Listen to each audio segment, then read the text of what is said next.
Hello, and welcome to DE Classified, a podcast showcasing the history of destroyer escorts.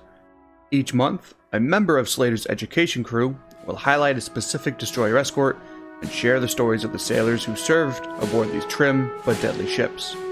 Today, we're going to DE Classify the USS Leopold.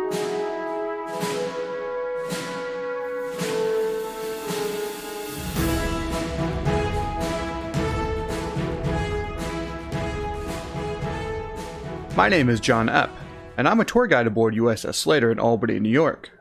As part of our ongoing series to explore the history of destroyer escorts, today we look at USS Leopold DE-319, the first destroyer escort sunk in World War II, and the largest combat loss in the history of the U.S. Coast Guard. Utilizing first-hand accounts from survivors, rescuers, as well as the book Never to Return, Surviving the Worst Combat Loss in the History of the U.S. Coast Guard, written by Randall Peffer and Colonel Robert Nusasian, the brother of one of Leopold's surviving crew. We hope to bring you a detailed account of the brief but brave history of USS Leopold and her unwavering crew. Before we get into the history of Leopold, we should first look at her namesake, Ensign Robert L. Leopold. Born 11 November 1916 in Louisville, Kentucky, to Lawrence and Irma Leopold, Robert Lawrence Leopold attended Louisville Male High School, graduating in 1934. He later attended the University of Louisville, graduating with a Bachelor of Arts in 1938 and a Bachelor of Laws in 1940. Shortly after receiving his degree, Leopold enlisted in the U.S. Navy Reserve as an apprentice seaman from 19 August to 13 September. He trained on board the demilitarized training battleship Wyoming, BB-32. On 16 September, he was promoted to midshipman, USNR. After attending further training at the U.S. Naval Reserve Midshipman School at Abbott Hall, Northwestern University, he was promoted to ensign on 12 December. On the 28th of December, Ensign Leopold reported for duty on board USS Arizona, BB-39, as a communications watch officer. His reporting coincided with Arizona's modernization at Puget Sound Navy Yard in Bremerton, Washington. During this time, she received an upgrade to her radar system. Atop her foremast, gun director system, and a platform was installed atop her mainmast for 4 water-cooled half-inch, 12.7mm caliber M2 Browning machine guns. Following her overhaul, Arizona returned to Pearl Harbor for fleet exercises in the Pacific. Her final training came on the night of 4 December 1941 with her fellow battleships Nevada, BB-36, and Oklahoma, BB-37. She returned to Fort Island and berthed at Quay F-7. The next day, the repair ship Vestal, AR-1, came alongside Arizona on her port side. Senators and representatives, I have the distinguished honor of presenting the President of the United States. Mr. Vice President, Mr. Speaker, members of the Senate, of the House of Representatives, yesterday, December 7th, 1941, a date which will live in infamy, the United States of America was suddenly and deliberately attacked by naval and air forces of the Empire of Japan. The United States was at peace with that nation, and at the solicitation of Japan, was still in conversation with its government and its emperor, looking toward the maintenance of peace in the Pacific.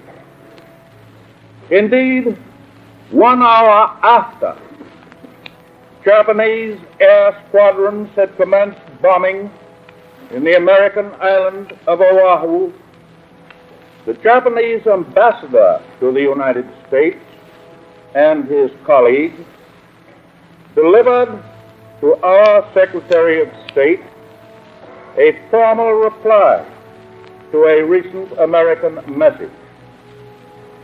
And while this reply stated that it seemed useless to continue the existing diplomatic negotiations, it contained no threat or hint of war or of armed attack.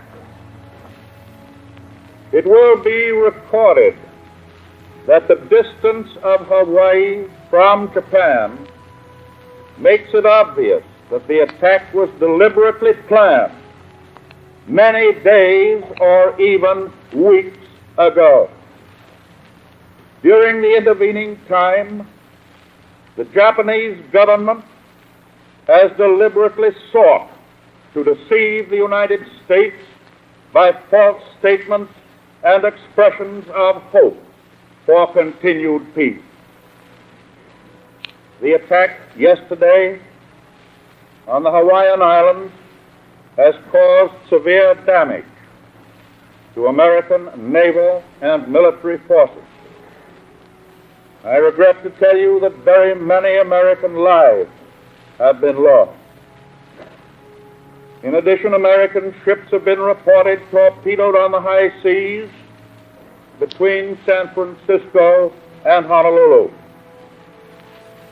Yesterday, the Japanese government also launched an attack against Malaya. Last night, Japanese forces attacked Hong Kong. Last night, Japanese forces attacked Guam. Last night, Japanese forces attacked the Philippine Islands. Last night, the Japanese attacked Wake Island. And this morning, the Japanese attacked Midway Island. Japan has therefore undertaken a surprise offensive extending throughout the Pacific area. The facts of yesterday and today speak for themselves. The people of the United States have already formed their opinions and well understand the implications to the very life and safety of our nation. As Commander-in-Chief of the Army and Navy, I have directed that all measures be taken for our defense, but always will our whole nation remember the character of the onslaught against us. No matter how long it may take us to overcome this premeditated invasion, the American people in their righteous might will win through to absolute victory.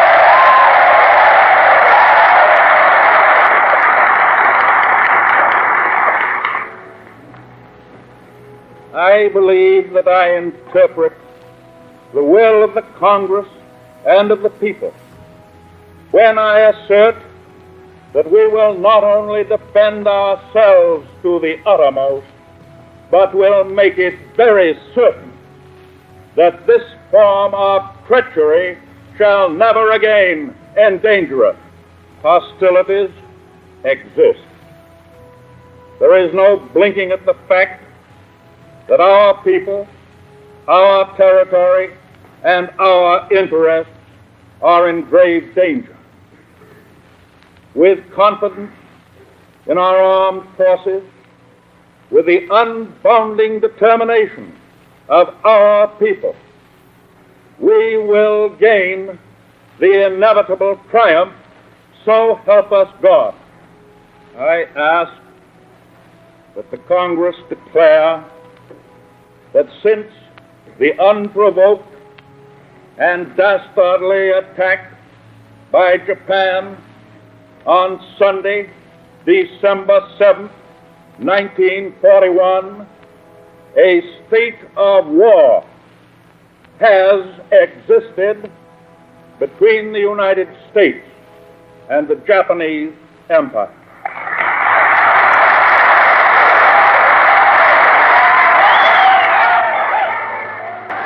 On the morning of 7 December 1941, the Imperial Japanese Navy launched a surprise attack on the American naval fleet anchored at Pearl Harbor. American intelligence officials had investigated the potential for a Japanese attack on Pearl Harbor. However, they concluded that three factors would force the Japanese to focus their efforts elsewhere. The first was the sheer distance between Pearl Harbor and Japan, along with the shallow depth of Pearl Harbor. 3,500 miles ultimately separated the Japanese naval force located at Hitokapui Bay and their target, the U.S. Pacific Fleet at Pearl Harbor. Up until the attack on Pearl, never had a navy assembled such a large carrier fleet and sailed it so great a distance without detection and then launch attacks. It just did not seem feasible. Pearl Harbor's shallow depth, averaging about 45 feet, also posed a problem for any aerial torpedo attacks.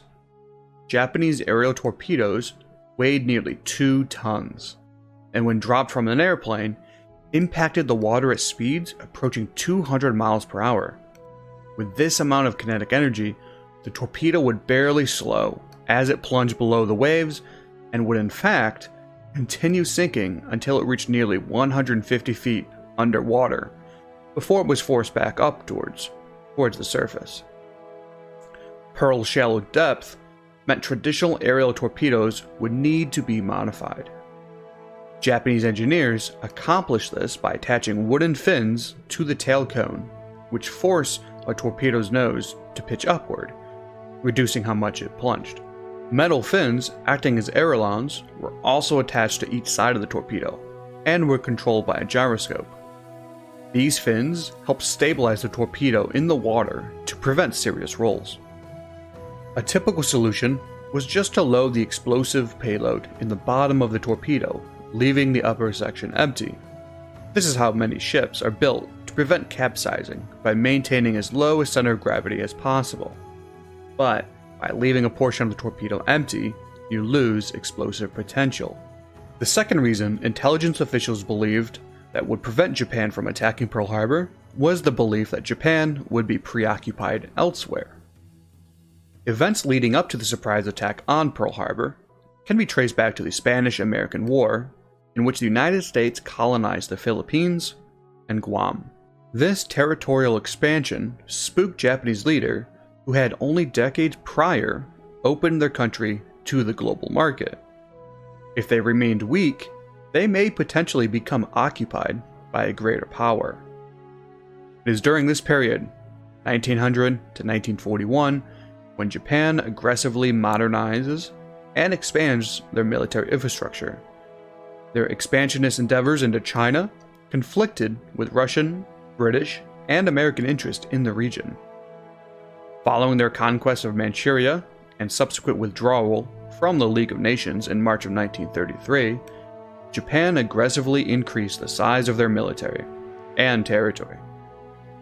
4 years later, in 1937, the Second Sino-Japanese War, in China it is known as the War of Resistance against Japanese aggression, began after nearly a decade of Japanese encroachment into mainland China. 3 years later, French Indochina was invaded, though troops from Vichy France could remain, and control remained in the hands of French administrators, albeit under Japanese eyes. Further encroachment into southern Indochina in preparation for an attack against British Malaya and the Dutch East Indies was the final straw for President Roosevelt. On 26 July 1941, he ordered the freeze of all Japanese assets in the US, including an oil embargo. Without a steady import of oil to their empire, Japan estimated that they had less than 2 years of reserves available until the war machine would grind to a halt. A solution to the oil embargo was within reach. The Dutch East Indies, present-day Indonesia, was the world's fourth largest oil exporter, behind the US, Iran, and Romania.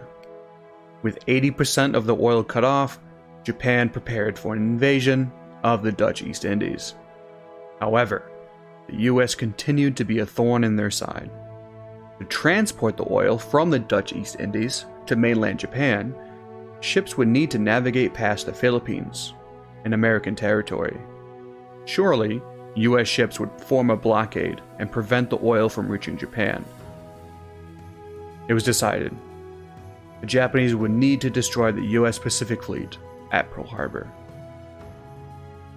On 26 November 1941, the Japanese combined fleet of 30 ships, including 6 carriers, left Itokapui Bay for their targeted launching area, 230 miles north of Oahu.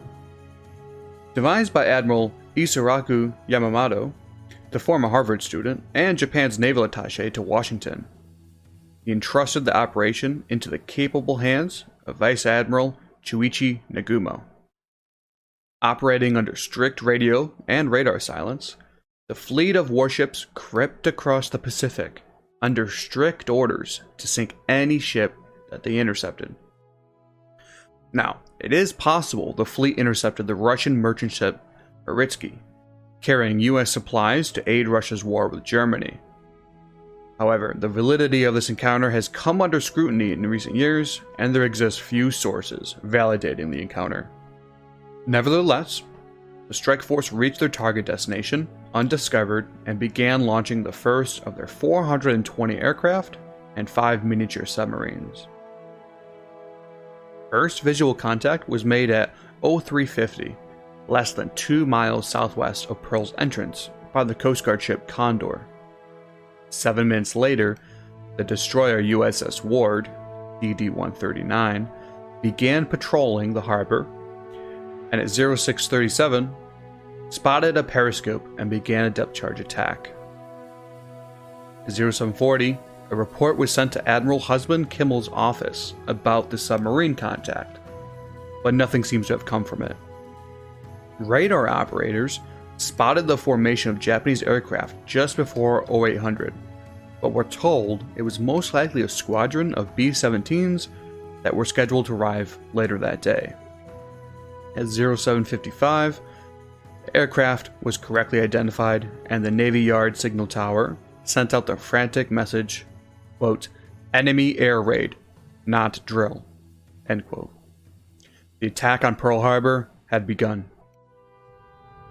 For the next 2 hours, Japanese aircraft attacked the Naval Air Station on Ford Island, Hickam Field, and the dozens of moored ships. The main target of the Japanese, the American aircraft carriers, were not at Pearl Harbor. However, their secondary targets, the battleships, sustained heavy damage. The USS Arizona, BB-39, and USS Oklahoma, BB-37, sunk. USS Nevada, BB-36, successfully got underway, but quickly came under heavy attack and sustained numerous bomb hits, which ignited large fires. Fortunately, her magazines were empty as her crew were preparing for new projectiles and powder charges to be loaded later in the day.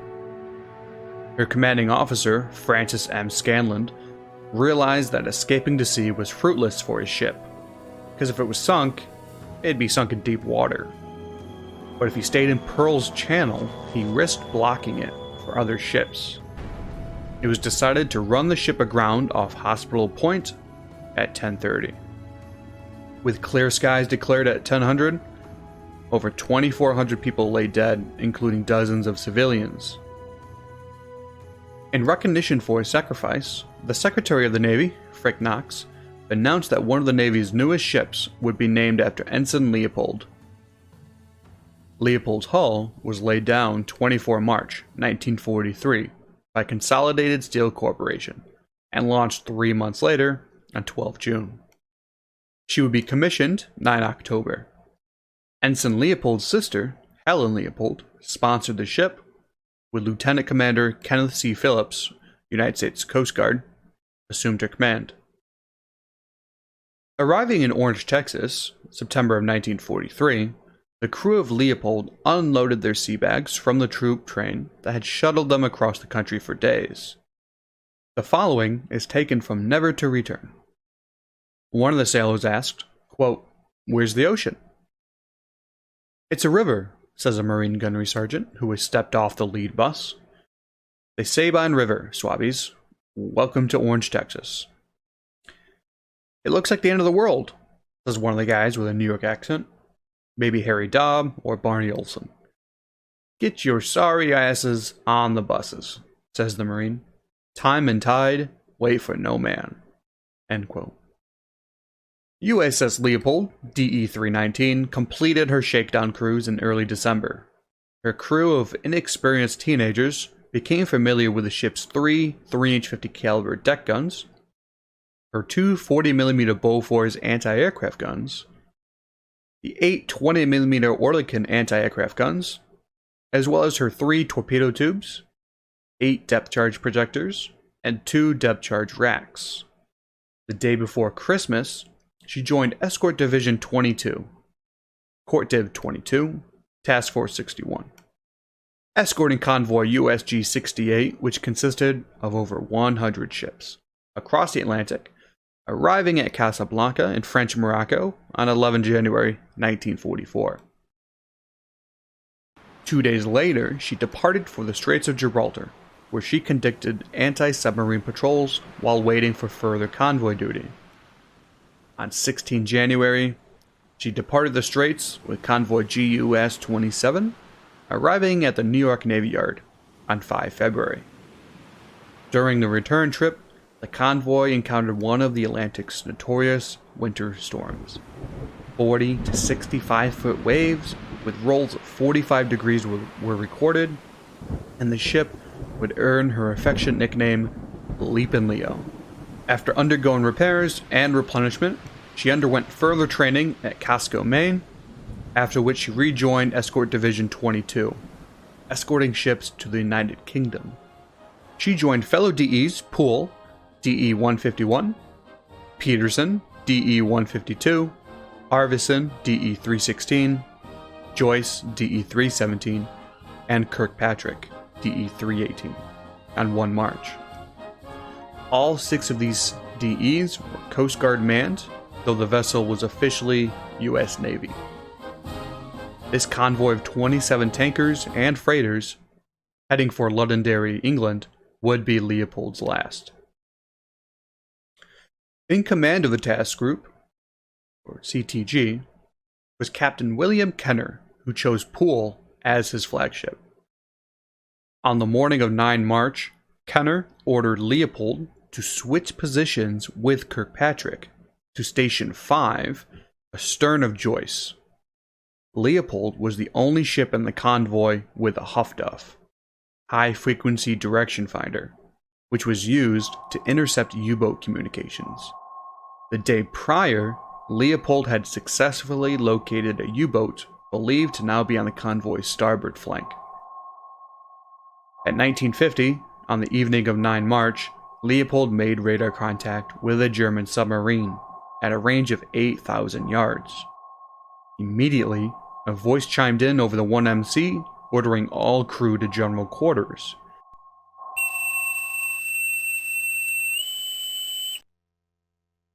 General quarters, all hands man your battle stations.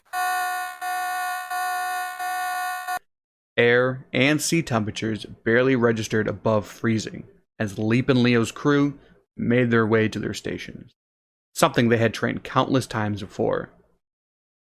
Commander Phillips orders his TBS, talk between ships, operator Chief Ben Kennard to contact the CTG aboard Poole and alert him to the contact. Captain Kenner issued his reply. All DEs remain at their stations. Joyce will assist Leopold in running the sonar target down. She charged through the rough seas and pounced on the U-boats, firing 2 star shells to illuminate the area. On the signal bridge, Seaman 3rd Class Armand Bergen lit up the surfaced U-boat with one of Leopold's carbon arc lights. Captain Phillips orders all guns to open fire and to prepare for ramming. Her target, U-255. Aboard U-255, skipper Eric Harms and his crew of a few dozen men are suddenly illuminated by the 2 star shells. One of his lookouts spots Leopold only 1,000 meters off their bow and closing fast.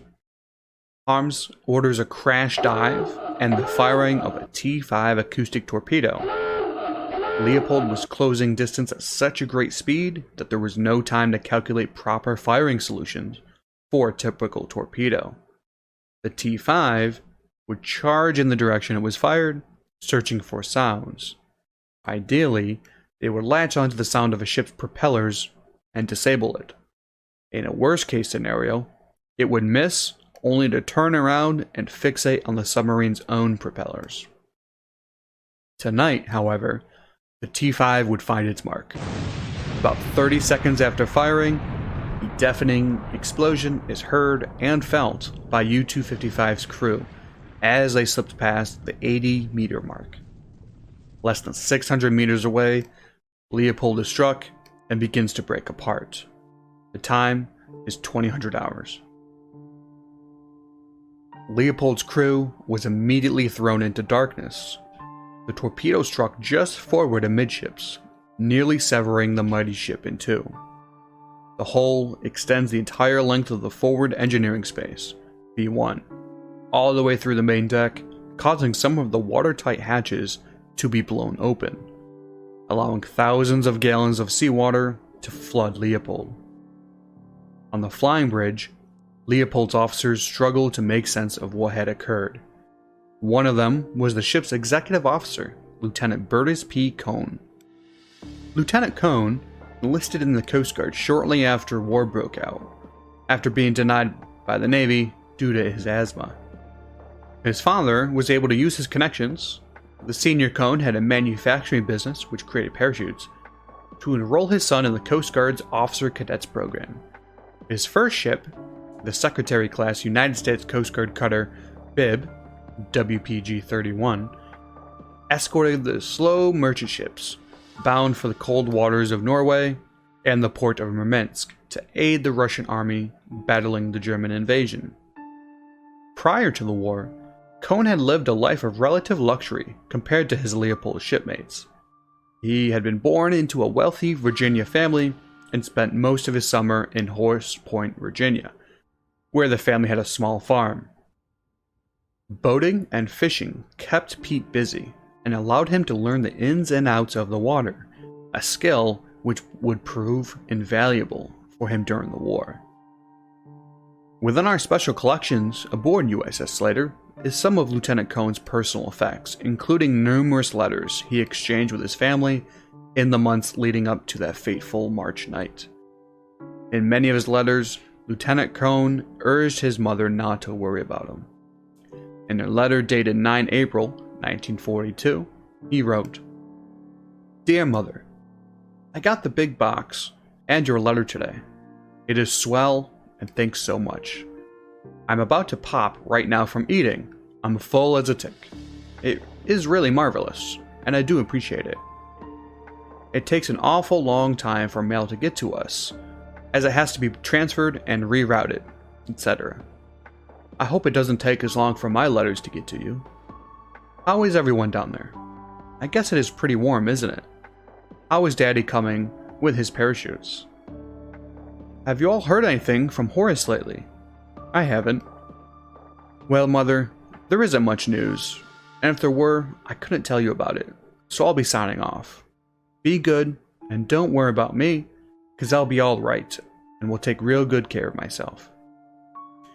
I forgot to get my license plates for my car, so I sent Kaka the money and the card today. Love to all, and be good, and don't work too hard now that Emily is gone. Put Anna and Sarah Lee to work in the kitchen.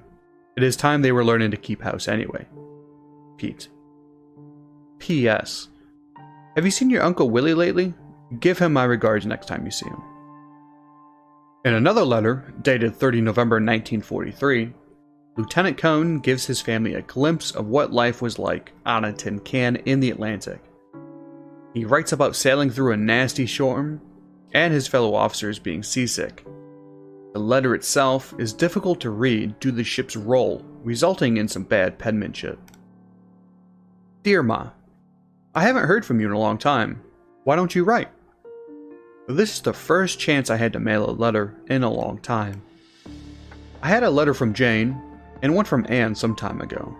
How was Sarah Lee and Frankie coming along? The ship is okay, but she rolls like a barrel. I have never been the least bit seasick, but I think everyone else here has every time it gets rough. Someday, there is only one other officer and myself at the dinner table. It is right funny, in a way, but they sure feel bad. This other officer who doesn't get sick is from North Carolina, so I guess they can take anything, can't they? Right now, she is rolling, hence the scrawl. It'll be in port soon, I think, though. Right soon, and all my love. Pete. The final letter we have in our collection was written on the 22nd of February, 1944, 16 days before Leopold would be sunk. In the letter, he writes about his trip through New York City, in which he ate at a restaurant at Grand Central. This is most likely the final letter Pete Cohn was able to send back home to his family, as the ill-fated convoy would sail for the United Kingdom on the 1st of March. Back on the flying bridge, Captain Phillips immediately requests a damage report from his XO. His talker, Bill Miller, quickly runs into the sound hut in search of his Kapok life jacket. He then follows the skipper down to the boat deck where he encounters Lieutenant Cohn, who hands him a battle lantern. In the dim light, it is easy to see the ship is in bad shape. Torpedoes were smoking and broken from their mounts, leaning against the ship's funnel. But Lieutenant Cohn and Miller did not need light to realize the dire situation they were in. Below their feet, the ship was split in two, and was being held together only by the thin metal deck they were standing upon. The twisting and groaning of their once mighty ship could be felt throughout their body. Within minutes, sailors realize their home is doomed to the sea, as the bow begins to twist to starboard and rise. Before the abandoned ship order can be sent, men are already jumping into the frigid Atlantic waters, some with only their uniform and nothing else. Miller and a fellow officer release the ship's #1 life raft just below the superstructure on the starboard side. He wastes no time and joins his shipmates in jumping into the icy waters and swimming for the raft. Miller would go on to being one of the 28 survivors pulled from the water hours later.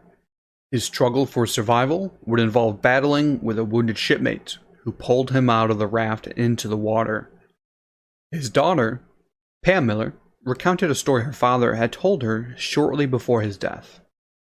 Quote, "Some sailor grabbed him around the neck and pulled him into the water. Half his face was blown off. Both men were trying to hold on to a piece of wood. Bill pushed him away, and the man went under, never to be seen again. Bill felt he had killed him." End quote. 5 minutes after she is hit, Captain Phillips gives the order no sailor wants to hear. Quote, "All hands, abandon ship. Pass the word." End quote. As the crew begins to scramble to their abandoned ship station, Seaman Second Class Warren Young notices a Leopold's torpedoes had been knocked over in the attack and were emitting smoke. Ultimately, Leopold's own torpedoes would doom many sailors as they tread water in the freezing Atlantic waters 500 miles south of Iceland.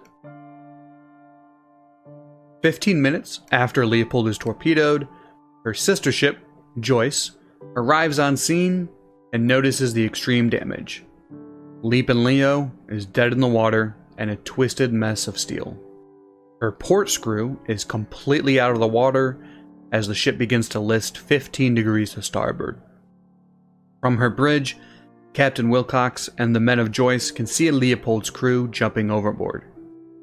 At about the same time, Wilcox is alerted by the sound hut that a torpedo is charging towards them. For now, rescue operations would have to be put on hold. As Joyce turned away to avoid the torpedo, Wilcox grabbed the megaphone and called out to the men in the water, quote, "We're dodging torpedoes. God bless you. We'll be back." End quote. For nearly 5 hours, Joyce hunted U-255 and dodged a second torpedo as Leopold's surviving crew began to succumb to the cold temperatures. At 0045, all survivors had been pulled from the sea. In total, 28 would be rescued. 171 of Leopold's crew, including Lieutenant Commander Phillips, and officers were lost. Lieutenant Cohn was nearly rescued by Joyce, but as he was being hauled overboard, Joyce was forced to increase her speed to dodge a torpedo, causing the line he was tied to snap. The loss of Lieutenant Cohn made it clear to the rescuers that the men lacked the energy to climb aboard Joyce, let alone hold on to a rope. In charge of rescue operations was Lieutenant Harry H. Ham Jr. of Auburndale, Massachusetts. As the ship's first lieutenant, it was his responsibility to devise a method for rescuing the crew of Leopold. Ham organized groups of volunteers to tie themselves off by rope and send them into the water to haul the living and the dead to safety. His decision would be the forerunner of future Coast Guard operations of deploying rescue swimmers. For their heroism, the following men were awarded the Navy and Marine Corps Medal: Barney Olson, Waldron Chastain, Charles Friend, Eugene Groen, Elmer Harris, Patrick Irwin, Roy Nelson, Wilbur Smith, William Smith, George Vaughn, and J.E. Young. The following is an interview with Captain Wilcox decades after the events. I heard this shouting in the water. And this was off the beam of the Leopold. And I stopped the ship.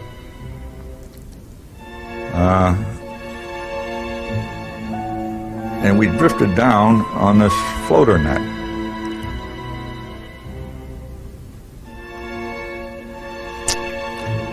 There was only 2 men in the net. We had them right alongside. And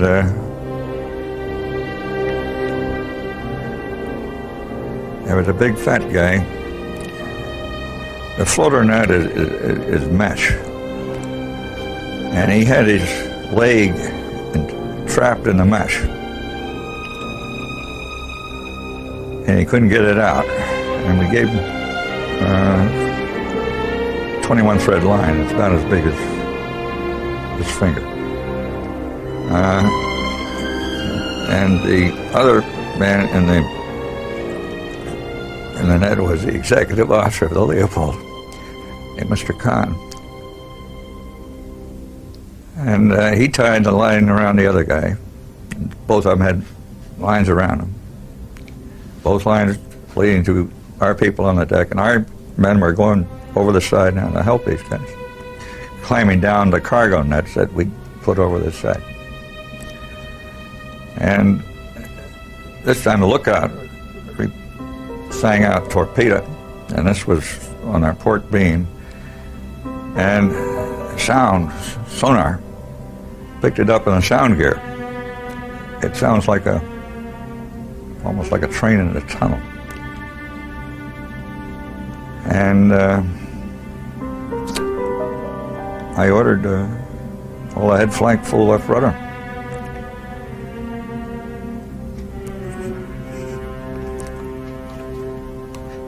It carried away the 2 men. Their lines broke.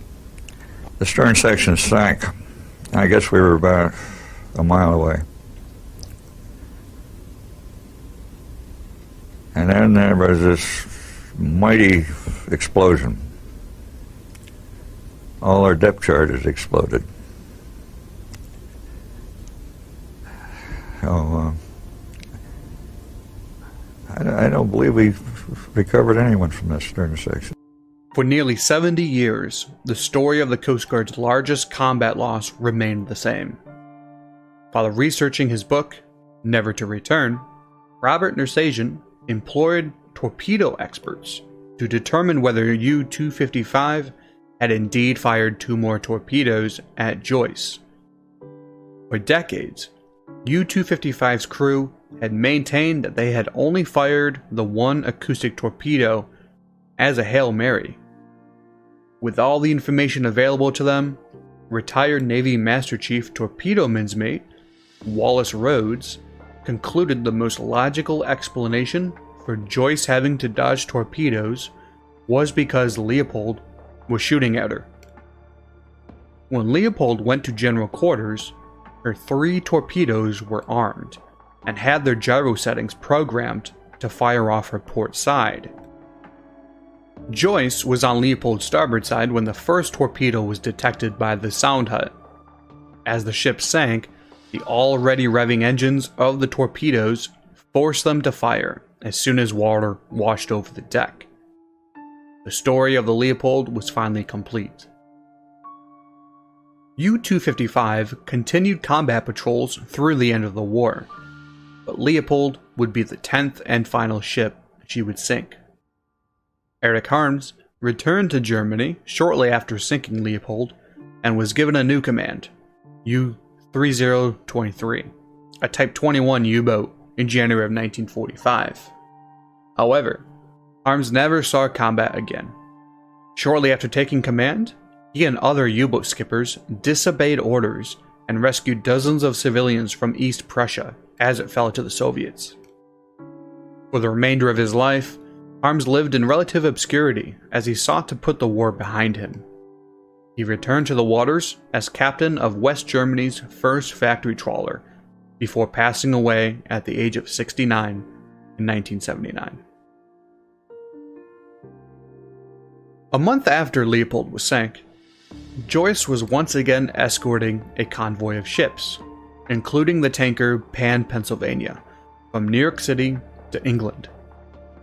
On the morning of 15 April 1944, Pan Pennsylvania began to lag behind the rest of the convoy due to rough weather conditions.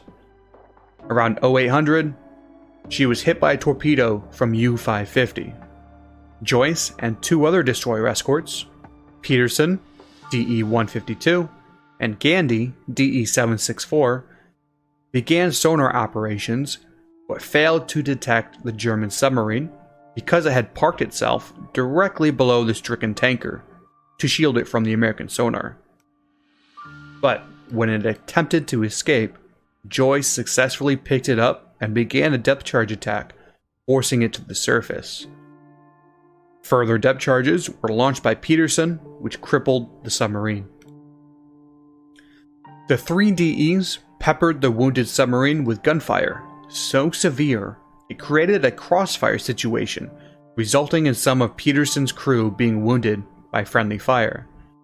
The Pan Pennsylvania would be engulfed in flames when rounds meant for the submarine struck aviation fuel leaking from the stricken tanker. When the abandoned ship order was finally issued by U-550 skipper, dozens of Germans jumped into the frigid Atlantic waters and began swimming for Peterson and Joyce. According to witness testimonials, Peterson moved in close as if to rescue the German sailors, but at the last minute turned away and returned to the convoy. Joyce was able to rescue 13 men, including the captain, before being forced back to the convoy. Later interviews with the crew of Peterson and Gandy would reveal that they had intentionally left the Germans in the water in revenge for the sinking of Leopold a month earlier. Captain Wilcox and the crew of Joyce, the sister ship of Leopold, refused to abandon the Germans in the water. What follows is another interview with Captain Wilcox regarding the events of 15 April. Our next eastbound trip, when we came out of New York, it was foggy, and the convoy couldn't form up because of the visibility.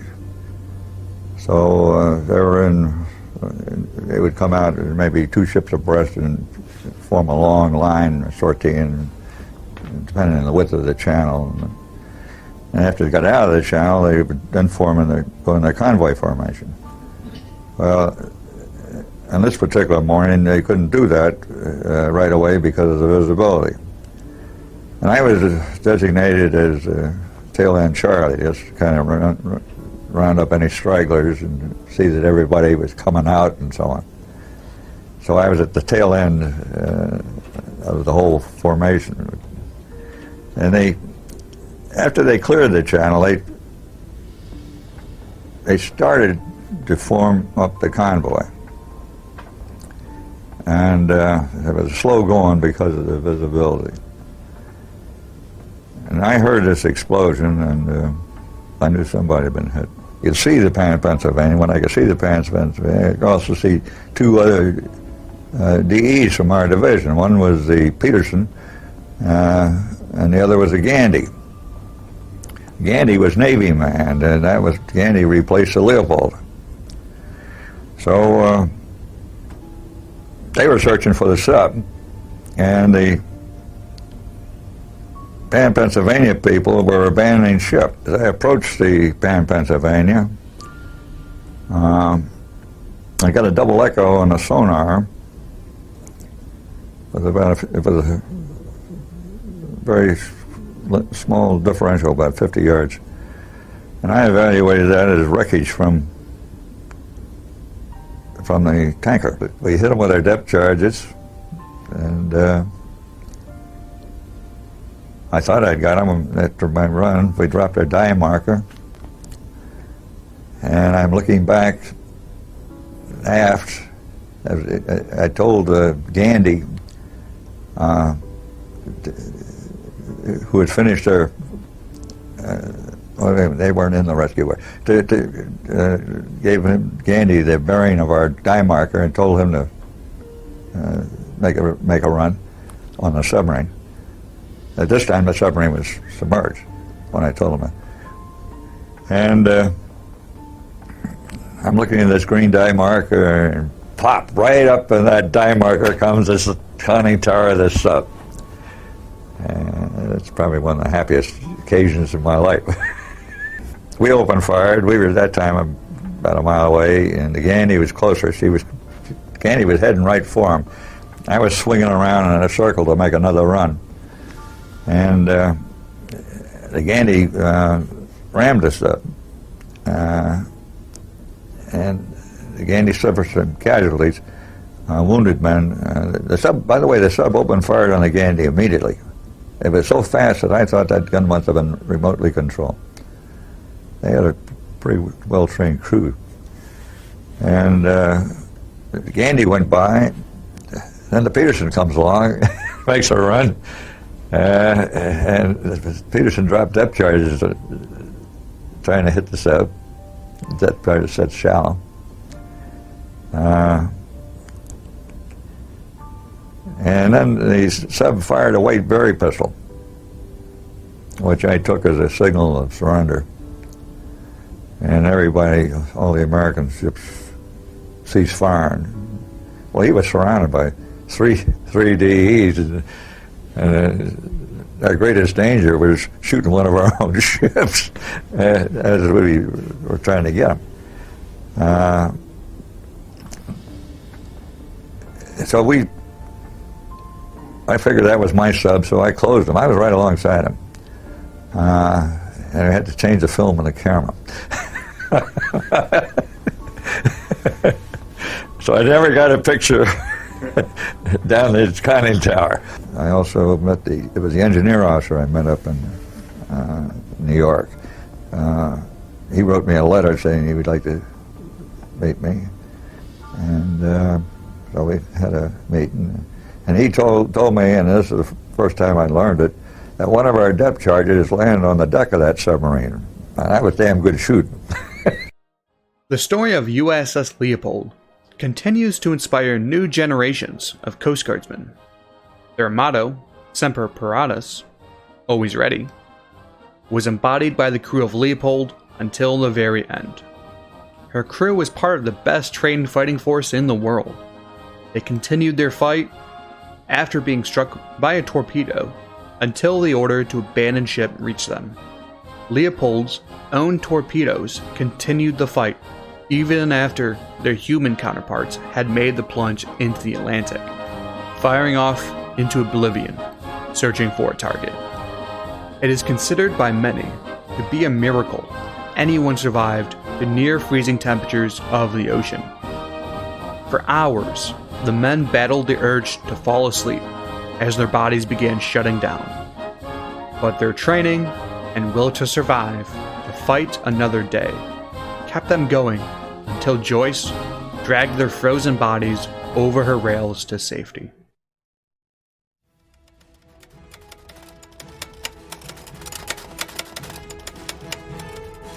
Thank you for listening to DE Classified. This podcast is brought to you by the Destroyer Escort Historical Museum aboard USS Slater.